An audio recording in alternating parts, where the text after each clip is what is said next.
This episode of Road Soda is brought to you by Sam's Plants. Hi, I'm Sam. I love plants. Other plant stores don't love plants. They say they do, but I've asked their plants and it's bullshit! I've got beautiful ferns and funny, cute daisies and a flirty ficus and a real loose orchid. Look, there's a sale on this bitch of a fig tree. Thinks it's okay to play around. It's not okay. Just make an offer. 10, 20, I don't care. You know what, when you leave, just take the fucking fig tree with you, okay? Oh, if you're 18 and over, be sure to ask for access to the special succulent selection. Sam's Plants. I love plants.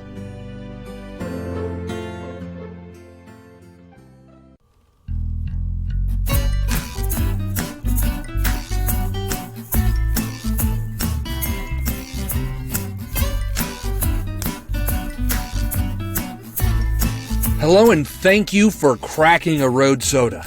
Now comes in cherry and vanilla. On this episode, a prominent businessman is at the center of a sex tape scandal. And social distancing totally sucks. And that's pretty much it, guys. I hope you enjoyed the new sponsor. We just picked them up. It seems like an alright guy. Sam's Plant Dude. Folks, this is, as you can probably already tell, this is a road soda shot. Fuck. I think I'm having a stroke. Road soda light or a road soda shot, however you want to say. There's a light version. We're just going to do the news and we're going to talk for just a little bit. Here's the story right up front in your intro. Past couple mornings, like say Wednesday, Thursday to Friday mornings, I'm waking up, I'm feeling like I got a tender throat. That tender throat, the throat you're feeling when you got a cold, like when you cough, like when you're afraid to cough because you know it's going to hurt, that kind of shit. And it's not that bad. It's just very mild because I have my tonsils taken out. I used to have strep throat and all that kind of shit, like chronically. Like my tonsils were so big, the doctor was like, we just got to take them out, man. Then the swelling's not going down. It's just always fucked up, right? So they ganked those things out. And since then, it just never really got that bad. Like I've been sick and I get coffee, I get phlegmy, but it's never ever like a problem. And I really don't notice it. But so I'm feeling this tenderness and I got the weekend coming up. And now I'm not afraid about me shitting the bed. I'm not afraid about me getting hurt or like catching this thing. I'll go make out with somebody who's got this shit right now. I don't care because, you know, I'm like, right in the meat of the people that get it and they don't even know. They're the ones that are just taking it all around town and giving it to people. But everybody that I love, like all of my favorite people are the most susceptible. So like my parents who are old as shit and my kid who is young as shit. So that really sucks for me. It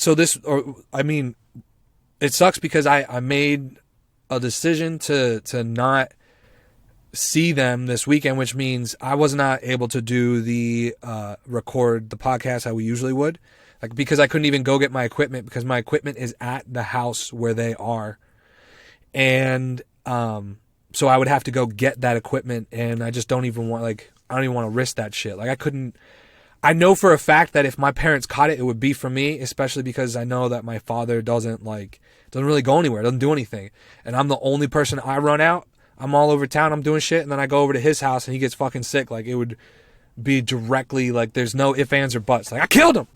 I couldn't live with that, right? And it really, really sucks because I wanted to, you know, hang out with my son every fucking weekend. Like I live for the weekends for that reason. And of course, so he couldn't do the podcast, so I made a decision just to do this kind of short little thing, and it stinks because last week's episode was fucking awesome. To say the least. Like I went back and I listened to it and it's a good fucking vibe. The audio is fucking good. Everything about it, like I felt really, really good about that last episode, and I'm excited to bring you that train. But I want to leave you with something. I want to leave you with the thing that I've been thinking about myself in this time is like we've been blessed with time right now. Like, our schedules are so fucking packed. And yeah, like, oh, you could sit around, be with your family. Look, I'll tell you right now, a lot of domestic abuse cases happening right now. I mean, that's all fine and good, but it's usually good to not constantly be around the people you love, right? But what you can do is, once all you motherfuckers are done with your 10,000 piece puzzles, which every motherfucker I've seen has been doing a puzzle. Like, Greg was doing a puzzle, right? Everybody's out here doing a puzzle. And, well, once you're done with that, like, go, write your script, do something. Here's a fun fact. I learned this on Mysterious Universe, right? The, Shakespeare really only wrote his best shit within like a really short time frame. I think he wrote 10 plays over 10 years, did one a year. That's the way they think. But now he did it in like spurts. And one of those spurts was in the late 1300s when the fucking plague was going around. And Shakespeare was an actor, and he was acting in all these plays, and they'd go around to like schools and shit, and they'd act, and or wherever the fuck, they were like a traveling show. But then the plague, and they had a social distance. They're like, nah, fuck this shit. We can't be bringing everybody around to do this. So Shakespeare went, holed himself up in a little cabin somewhere, and his ass wrote Macbeth and shit. Like, he wrote 4 plays, some of his best works. And I'm telling you right now, at the end of all this, we are going to see a boom of fucking art. Because not just from the depression, which that'll do it. A big world event, you get a lot of depression, everybody gets sad, they make great art. But the time. We were given time right now to just make some shit. All our artists, or like all the comedians, where it's mandated they can't fucking do their job, they're all going to be cranking podcasts, and they're all going to write the best shit you've ever seen. Because there's so many comedians that just don't really write. Like, yeah, they write new stuff every year, but like the way they write is just, it's so much of it is incorporated with being on stage. And now you're going to take that stage part away. They're going to be writing differently. They're going to be doing this shit differently. And I think they're going to write, like, people are going to write a lot of movie scripts. We're going to see a lot of amazing movies. Like, I guarantee you in the next couple years, some of the movies we're going to see, some of the music we're going to hear is going to be some of the best of our goddamn generation, because of this time, and because of the depression of it. That's just how shit is, right? That shit being said, I'm fucking taking that bull by the same fucking horns, and I'm using this as an opportunity to put more effort into the things, to the aspects of the podcast that I kind of just, it's like, just need love. They need fucking love in TLC, baby. So that's what I'm excited for. Hopefully by not even next week, I'm able to say that I'm comfortable enough, like taking my temperature all the time. Everything's good and groovy. By like next week, I'm really looking forward to being back with Justin. That's the other thing. We were supposed to have Grant, my man. Shout out to Grant. I know you're listening. Mr. Grant Pettit was supposed to be on this episode. He was going to jump on. We weren't sure how we were going to do it. If we were going to do like a whole episode, or maybe just talk to him for a while, do like one segment, like one talk segment. But either way, he was going to be on this episode. And just because I can't even get my equipment. There's just no, because if I got the equipment, then I could have done like I could have just done a, what's it called? Like a remote episode. Everyone's on Skype, which is not the best, but it's still, at least you have like a full episode, right? Anyway, here we are, folks. I hope you enjoyed the new segment. I had a lot of fun in the new segment, and I hope you like the sponsors that have been picked us up in this time. I mean, they're trying to sell shit. We're still out here cranking them out, so that's why the sponsors are coming to us. And oh yeah, I know Grant he called in, left a message. I have not heard it yet, so I might actually even cut this out. Like if he starts saying something specific to like a certain aspect of the episode or something, I'll cut it out. But let's see what he says. Also, it's really upsetting because we're not talking about Tiger King. Hopefully this isn't about Tiger King, because dude, that was awesome. Yeah, wait. Which one is first? Let's see which one is first. This one is 5:15 p.m. This one was the first one. All right, let's go. Here we go, Mr. Pettit. Hey, it's Grant. Calling with kind of a late review of Round Guard. Okay. Game was kind of fun. I like the idea of it, but I never really could understand the physics of the bouncing. So I feel like maybe I just couldn't judge it. But as far as like continuing to get better at the game, I feel like there was such a large element of luck that everything was just sort of random. The very first run that I played, I got further than any of the 3 or 4 that I tried after that. So kind of gave up on that game. Didn't really hold my interest. Again, there's a lot of other things I can do while I'm pooping.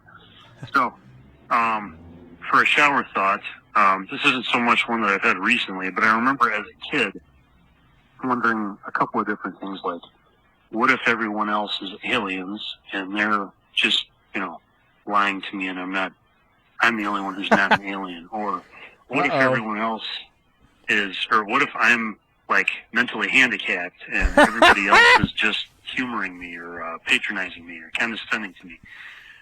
So there's my thought. I have since lost my paranoia. But, good luck with the episode. Bye.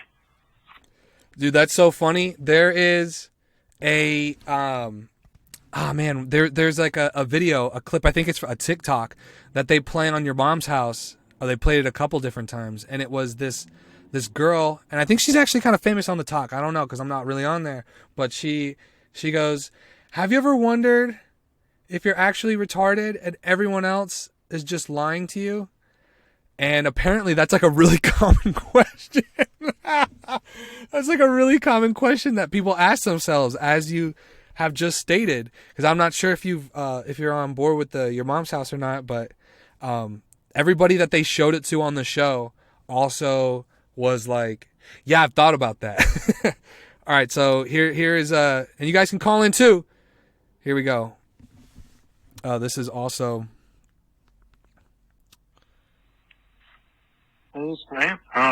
Super Impossible Road, a lot of fun. I generally hate racing games. I find them frustrating. Oh, okay. So he's calling about. I'll just stop that one right there. So that was Grant. He was calling about Super Impossible Road. That is the arcade game for this episode.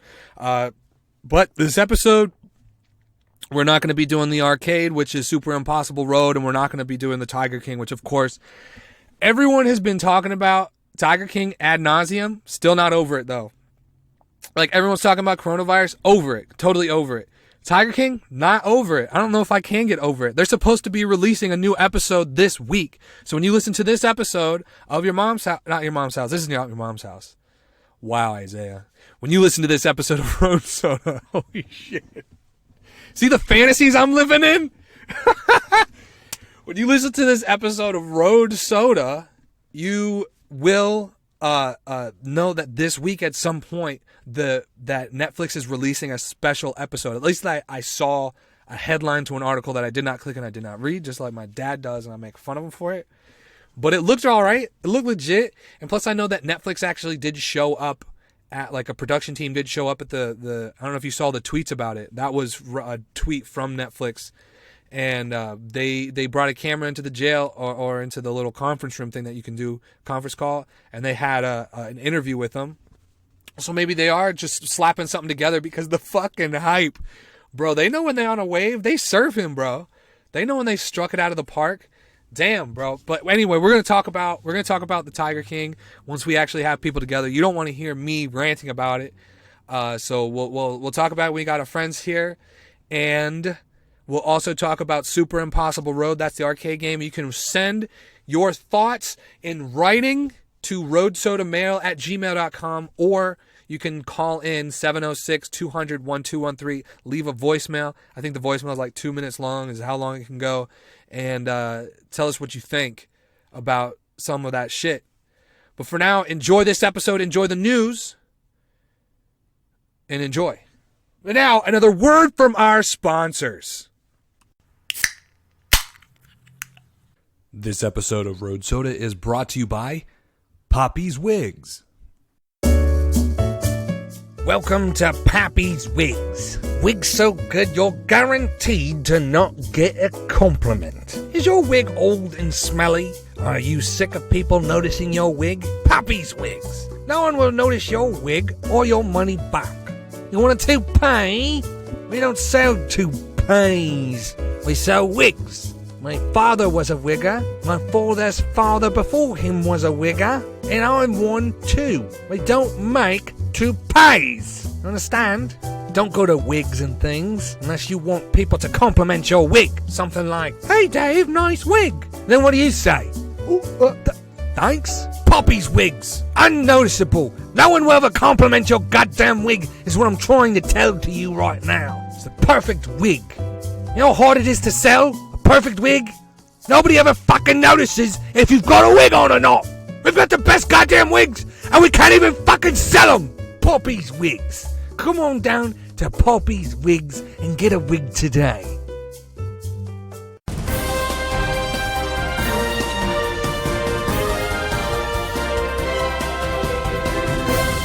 Here's the weekly update, keeping you informed on the things you need to know. That's what this is. First, we have Hell Cruise. You guys heard about this? Hell Cruise? A cruise from hell? Let me ask you. Ships with coronavirus patients dock in Florida. A couple finally docked a cruise ship that had at least 2 passengers die of coronavirus. At least 2. What does that mean? So that means other people died. And it just wasn't, there just people fucking died on this shit. There was just other motherfuckers dying on this shit. A cruise ship that had at least 2 passengers die of coronavirus while barred from South American ports finally docked Thursday in Florida after 2 weeks at sea. Days of negotiations with initially. Imagine you just get on a cruise ship and then you just get stuck there, out in the water, floating. The Zaandam and a sister ship sent to help it, the Rotterdam. I don't know. Holland America initially said 45 people were mildly ill, would stay on board until they recovered, but the docking plan released Thursday indicated that 26 passengers of 56 crew were ill. Wow. Okay, so it's spread around the ship. Then, you know what? I'm trying to dig some shit up in this for you. I'm digging here. There were 442 guests. 600. Man, I don't care, man, about this shitty. All I know is that it was suck asshole to climb onto a cruise ship, expect it to be 3 days long, and then all of a sudden you're just living on there indefinitely. You just every day's a fucking cruise. Every day you waking up. What are we doing again? We're going to the bar, trying to meet that 10 drink minimum for the 3rd week in a row. Here we go. At that point, are you still going to the guy that you know pours you the double shots because you tip him? Is that always that guy? They pour you just a little bit extra because they're real strict. You got only 10 drinks, but you go to that one guy and they're all doubles, right?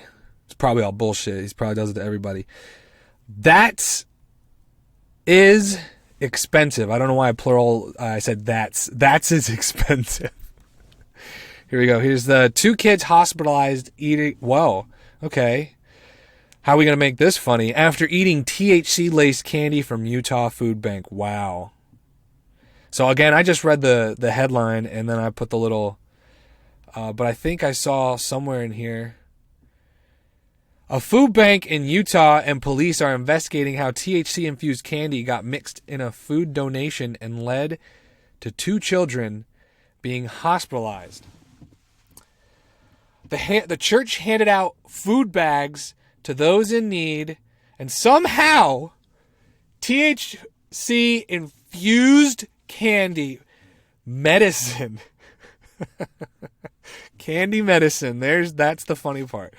Ended up in 63 of those bags. And out of the 63, only 2 went to the hospital. The rest of the kids weren't total prudes and knew what the fuck to do, and they kept their mouth shut. And one kid at least went door to door and be like, hey, I know you don't really like the nerds, but let me get some of those. And it says, oh my God, no, look, okay, so it says 2 kids hospitalized. after eating THC laced candy. They say laced candy as if somebody took this regular old candy. Somebody went out and said, let me get this candy and I'm going to spray it on top. I'm going to drip drop THC on top and then sneak it to somebody. But the picture of it is Nerd's rope, but they made it that way. It's specifically, they made the candy. Why you gotta play us like this with this headline? Say it, lace it. They laced the candy. Oh man, that's expensive. That is expensive though, for real. That is expensive. 63, and from the looks of it, there's a lot of THC. You can see a picture. You can check the article down in the show notes, and you can see. There's like a little video, and you can see how much for 63 of them. That's just not cheap. It's a lot more expensive than regular Nerd's rope. I'll tell you that. One kid going door to door. I know you're not eating that Nerd's rope. I know you don't really like. I'll take it though. I'll take that Nerd's rope, cutting it up into pieces, selling it to older kids. That's how you got to play that game. The Juice. That's what this one is called. The Juice. And I kind of vaguely remember why I called it the Juice. And that's because UFC president Dana White, named as alleged victim in bizarre sex tape extortion case. Fucking the juice. That's what we call the juice in the biz, all right? That is some juice. You give me that drip, drop, drip, baby. And this comes to us from sportingnews.com. You could read the whole article yourself. Let's dig in. UFC president Dana White has been named as the alleged, keeping it fucking legit, victim of a bizarre sex tape extortion. All right, we got it. That's the headline. The Las Vegas Review-Journal reports White was named in a lawsuit last week in a relation to a sex tape scandal 6 years ago. Wow. Shit said, what's the statute of limitations on a porno tape? How about that? Let me ask you that question, sir. The Review-Journal reports that in 2014, White was set up by a stripper. He had allegedly again, man. Like, I don't know. My sources say, I don't know. He's been seeing a stripper for a few months, and that bitch set him up. The woman taped herself and White without White's knowledge, having sex in their hotel room in Brazil. Oh, they do you dirty down in Brazil, baby. Do you dirty down in Brazil. I'll tell you what. The woman taped herself, yeah. The paper reports. The woman's boyfriend, the boyfriend. That's not a boyfriend, that's a pimp. Sir, I'd like you to say that is not a boyfriend. That is, in fact, a pimp. Let me tell you, if it was your girlfriend, would you be allowing other people to have sex with her? I rest my case, sir. Thank you very much. That is a pimp. Ernesto Joshua Ramos then attempted to extort $200,000 from White, who was married. Fucking pay the money. Get this guy out of here. 200. I'm sorry. Who do I make that out to? Fucking. Yeah, buddy. Ramos was arrested and charged over the extortion attempt in 2015. Oh, wow. They got him. But then everybody knows, right? He's probably thinking, man, this whole court case is costing me a lot. Ramos and his lawyer claim the UFC president offered him money up to $450,000 for not disclosing White's name after the case finished. Wow. Until last week. Look, man, that money ran up. It's been 6 years. Some people, I mean, that's less than $100,000 a year, man. Come on. I need some more money for that juice, boy. Ramos pleaded guilty until last week. And his girlfriend, that fucking stripper, been pushing on. Come on, baby. Go get some more money from him. It was only known that a prominent Las Vegas businessman had been at the center of the extortion claims. Ramos pleaded guilty to the extortions. Well, I guess now that he's probably divorced from his wife, that's probably why we know it. Now he's like, fuck it, tell everybody. I got a fight coming up. I'm trying to sell some shit. Fucking Dana White, sex tape. Extraordinaire. To fucking sell those tapes. I don't give a shit. Put it in the preview for the next fucking fight. Ramos pleaded guilty to the extortion charges and served 366 days in prison. But now that's why he got caught now. I guarantee it. I don't know this for a fact, but I'm pretty positive that the reason is white now is because he's divorced from that wife. I know it. I know it. I don't actually know it. Like, I haven't looked it up. I'm not, but my senses are tingling. He called up White. He's like, yo, motherfucker, I need some more money. And White just laughed. Well, I divorced that bitch. And he hangs up with him and he calls the fucking, he calls the police. That is good. So that's your news, everybody. Maybe you can also look up you could look up yourself and tell me. You can call into the show 706-200-1213. Leave a message. Is Dana White still married to his wife from 6 years ago? How about that? I think Jeff Hughes might know something thing or two about that. All right, everybody. Thank you for the news. Oh, you can also write into the show at roadsodamail@gmail.com.